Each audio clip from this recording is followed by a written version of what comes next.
Dago. Oke, terima kasih.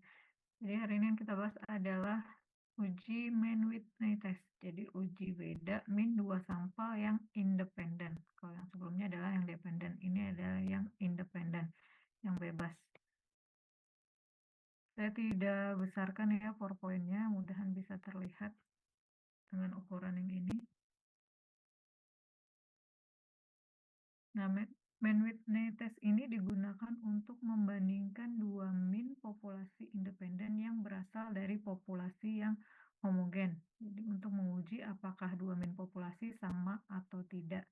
Data yang digunakan bisa dari skala nominal, ordinal, ataupun interval. Jadi kalau sebelumnya itu adalah dependent, bukan yang bebas, before after orangnya sama. Kalau ini ada kelompok yang diberi perlakuan, ada yang tidak. Nah, mungkin seperti itu.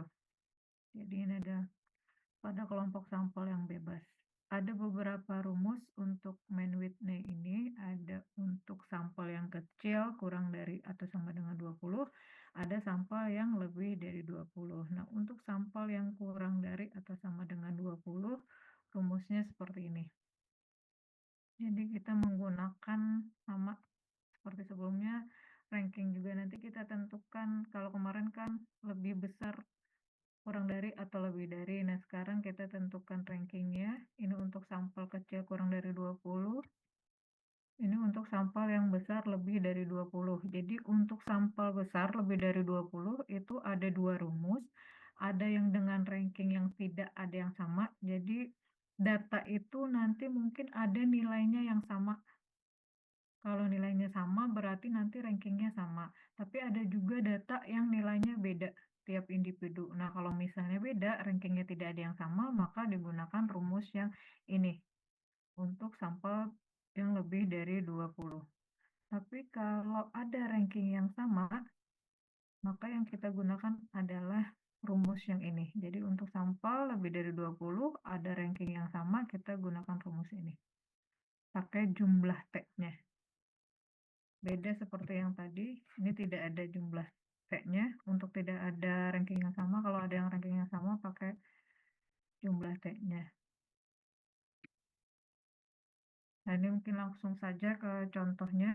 Jadi ada penelitian eksperimen, tujuannya untuk mengetahui perbedaan hasil belajar antara mahasiswa yang diberi metode diskusi dengan mahasiswa yang diberi metode kerja kelompok. Jadi ada dua kelompok.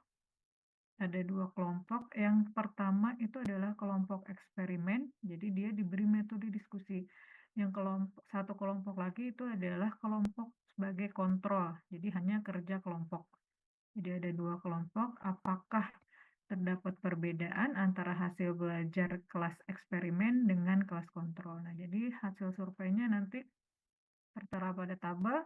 Taruh kepercayaannya 5%. Jadi di sini lakukan pengujian apakah terdapat perbedaan hasil belajar antara mahasiswa yang diberi metode diskusi dengan mahasiswa yang diberi metode kerja kelompok. Nah, kalau sebelumnya kan apakah ada perbedaan sebelum diberikan metode X dengan sesudah, atau sebelum diberikan penyuluhan dengan sudah penyuluhan. Nah, kalau ini adalah kelas eksperimen dengan kelas kontrol. Apakah ada perbedaan?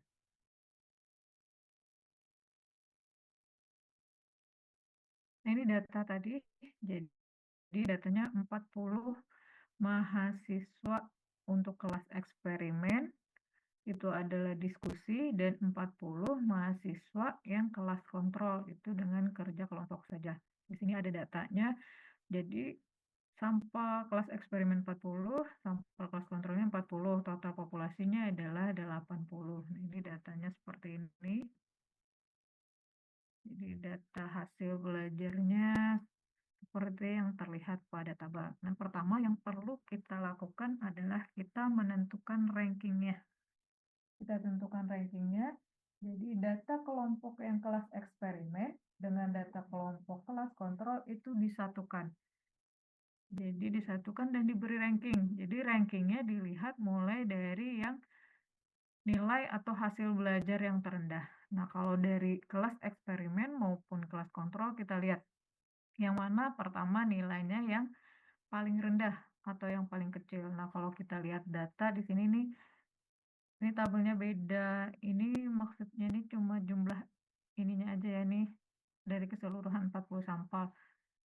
kalau kita lihat dari data ini, hasil belajar yang terendah itu di mana ya? 66, Bu. 66. 66 paling rendah. Ya, 66 berarti ranking yang pertama. Kalau itu memang 66 yang terendah. Ini ada 62. Ya, 62 ya. Ini 62. Nah, kelihatan lah. Ini 66, 62, lebih rendah 62 kan berarti 62 ranking yang pertama. Kita tentukan lagi setelah 62 yang mana. Jadi diurutkan saja dulu. Kalau lebih mudah sih kalian bisa mengurutkannya lewat Excel atau SPSS boleh. Misalnya kalau terlalu pusing mengurutkannya bisa minta diurutkan dari data yang terendah ke tertinggi boleh, tapi nanti tabelnya dikembalikan lagi. Nah, seperti ini kita cari, ternyata nilai yang paling rendah itu adalah 62, berarti itu ranking yang pertama. Nah, kita lihat, kita buat ranking dulu. Nah, 62 itu ranking pertama. Kemudian ranking kedua tadi kalau tidak salah 66 ya. Karena ini rankingnya ini. Ini ranking kedua ini adalah 66. Cari lagi setelah 66, data yang terendah lagi berapa? Ini ada ranking ketiga 76, ranking keempat 79, ada ranking 56, 78, ada. Nah, ini ada data yang sama. Ada data yang sama. Ini adalah nilai 86. Saya beri tanda biru 86. Ini sama. Ada dua data yang sama 86. Nah, 86 ini harusnya itu kan dia ranking ke 9 dan ke 10. Nah, apabila ada ranking yang sama, contoh ini harusnya 86-nya ada 2, harusnya ranking 9 dan 10, berarti 9 ditambah 10 dibagi 2.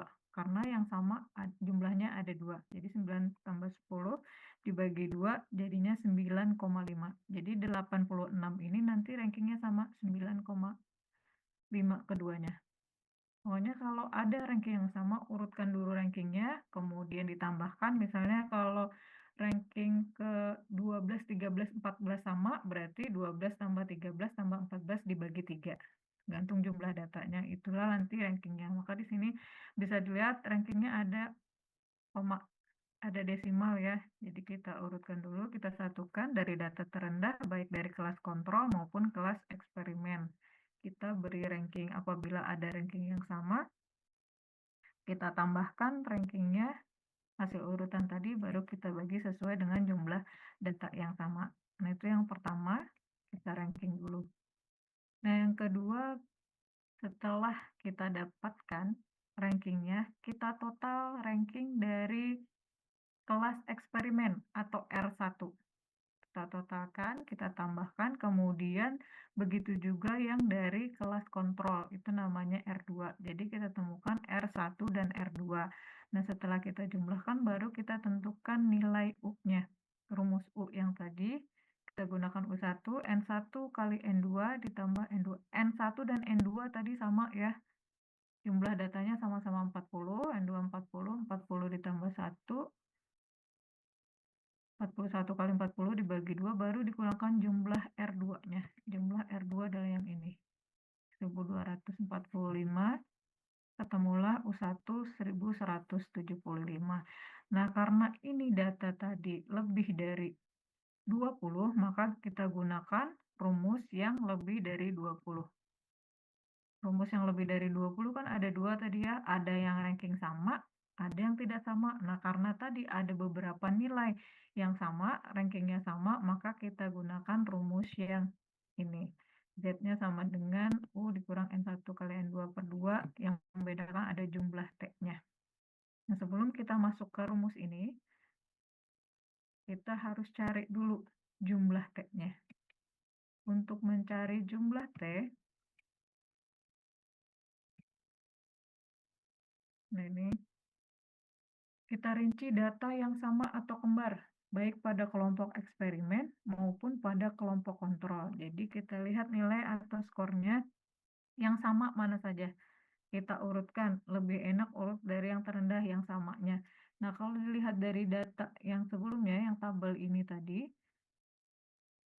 skor atau nilai yang sama itu ada nilai atau skor 86 sebanyak 2. Jadi 86, ini ada 2 ya. Kemudian lihat lagi, setelah 86 ada 89, ada 2, dan seterusnya. Dilihat sampai selesai mana saja datanya yang banyak. Ada yang 105 itu sebanyak 4. Jadi nanti kita simpulkan dari sini, data yang sama sebanyak 2 itu ada berapa. Data di sini data yang sebanyak 2 itu ada 15. Data yang sama sebanyak 3 itu ada 3.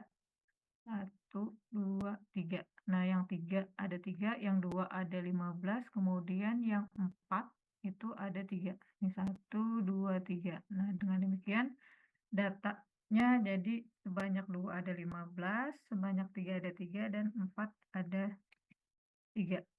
Baru kita hitung jumlah T-nya. Jumlah T-nya rumusnya T pangkat 3 dikurangi T dibagi 12. Nah, yang tadi data yang sebanyak 2-nya tadi ada 15 kan, 15 berarti dikali T-nya 2 pangkat 3 dikurangi 2 bagi 12.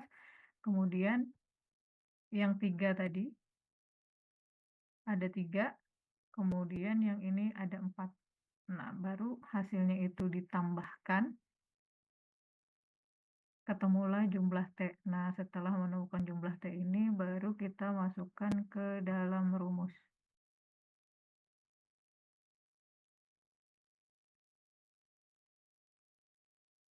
Nah, ini rumusnya. U-nya gunakan U yang tadi.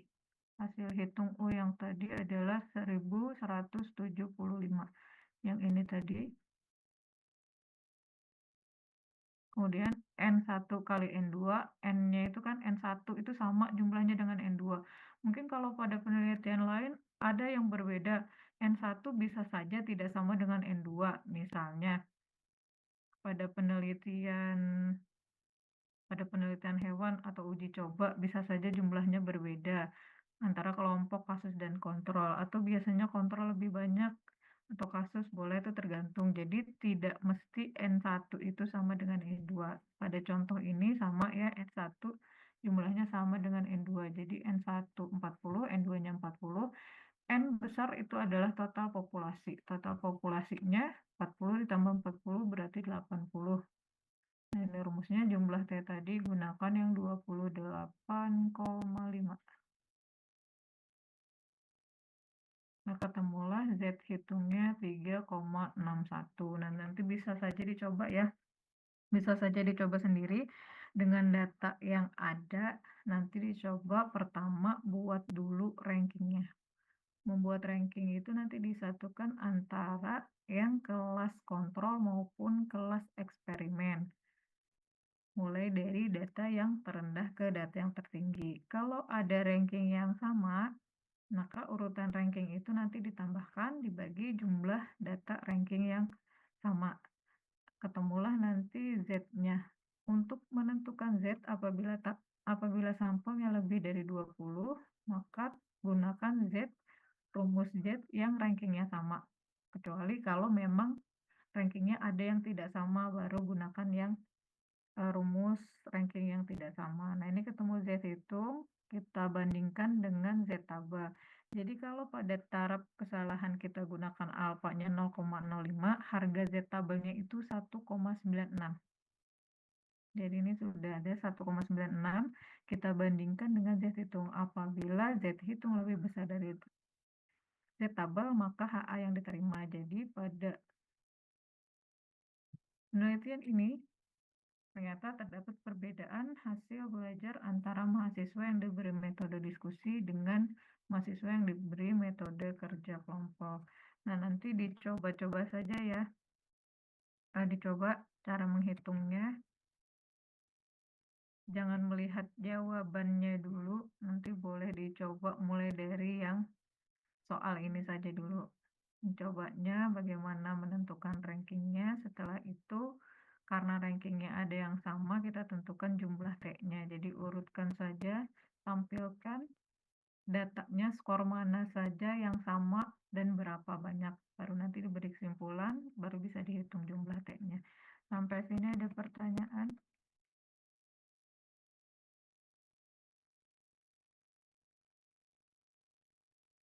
Itu tadi contoh yang sampel lebih dari 20. Kalau kurang dari 20, gunakan rumus yang ini.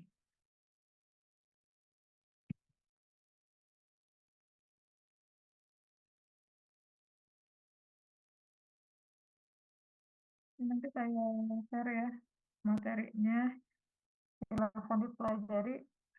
Mana yang tidak bisa dipahami boleh nanti disampaikan. Sementara gunakan dulu data yang sudah ada. Baru nanti soal latihan, tapi soal latihannya nggak sekarang ya. Nanti. Nah, ini kalau kuliah online pasti kesulitannya untuk hitung-hitungan saya saja sulit untuk untuk menyampaikannya seperti apa. Lebih enak kan kalau soal hitungan kita praktek langsung sebenarnya.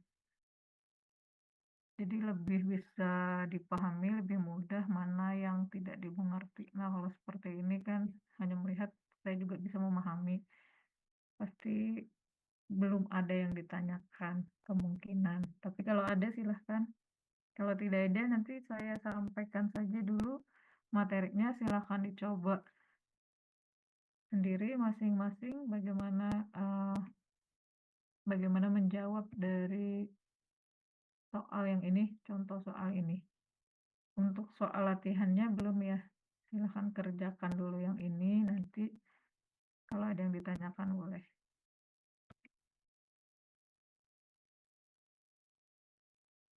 Sampai Ibu sini aja.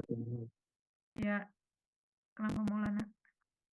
Di rumus yang pertama tuh yang tidak sama tuh berarti tidak ada sama sekali yang samanya belah. Ya, tidak ada sama sekali data yang sama. Misalnya skor yang sama tidak ada. Ya. Yang satunya tuh misalnya satu aja yang sama itu pakai yang satunya lah Bu. Ya, kita pakai yang satunya Iya. karena ada ranking yang sama. Nah, kalau ini kan tidak ada jumlah T-nya. Oke. Ada lagi selain Maulana?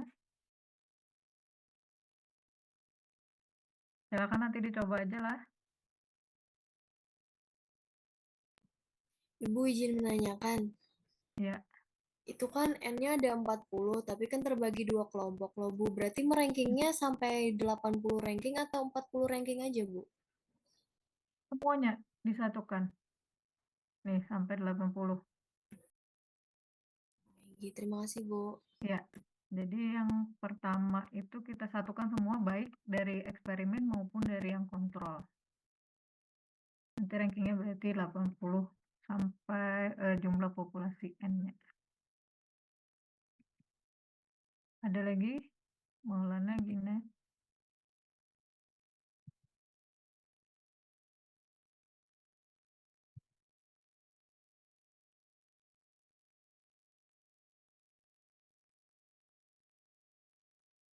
Misalnya kita ingin meneliti terkait ada tidak ya perbedaan tekanan darah antara di mana namanya, di perkotaan, pedesaan. Nah, bisa. Ada kelas eksperimen, ada kelas kontrol. Kalau yang ini, kalau yang sebelumnya ada before, ada after. Sama seperti yang parametrik ya. Kalau parametrik juga sama kan, cuma kalau parametrik harus ada asumsi persyaratannya data harus berdistribusi normal. Kalau non parametrik bebas dari distribusi. Kalau tidak terpenuhi baru kita pakai yang non parametrik. Nah, makanya di non parametrik kan tidak ada uji normalitas. Tapi sebenarnya untuk tujuan analisisnya sama, tetap apakah ingin mengetahui ada tidaknya hubungan, perbedaan, atau pengaruh. Hanya saja di parametrik ada asumsi-asumsi yang harus dipenuhi. Kalau non-parametrik bebas distribusi. Kalau tidak ada pertanyaan, saya akhiri, saya share materinya, silahkan dicoba sendiri ya.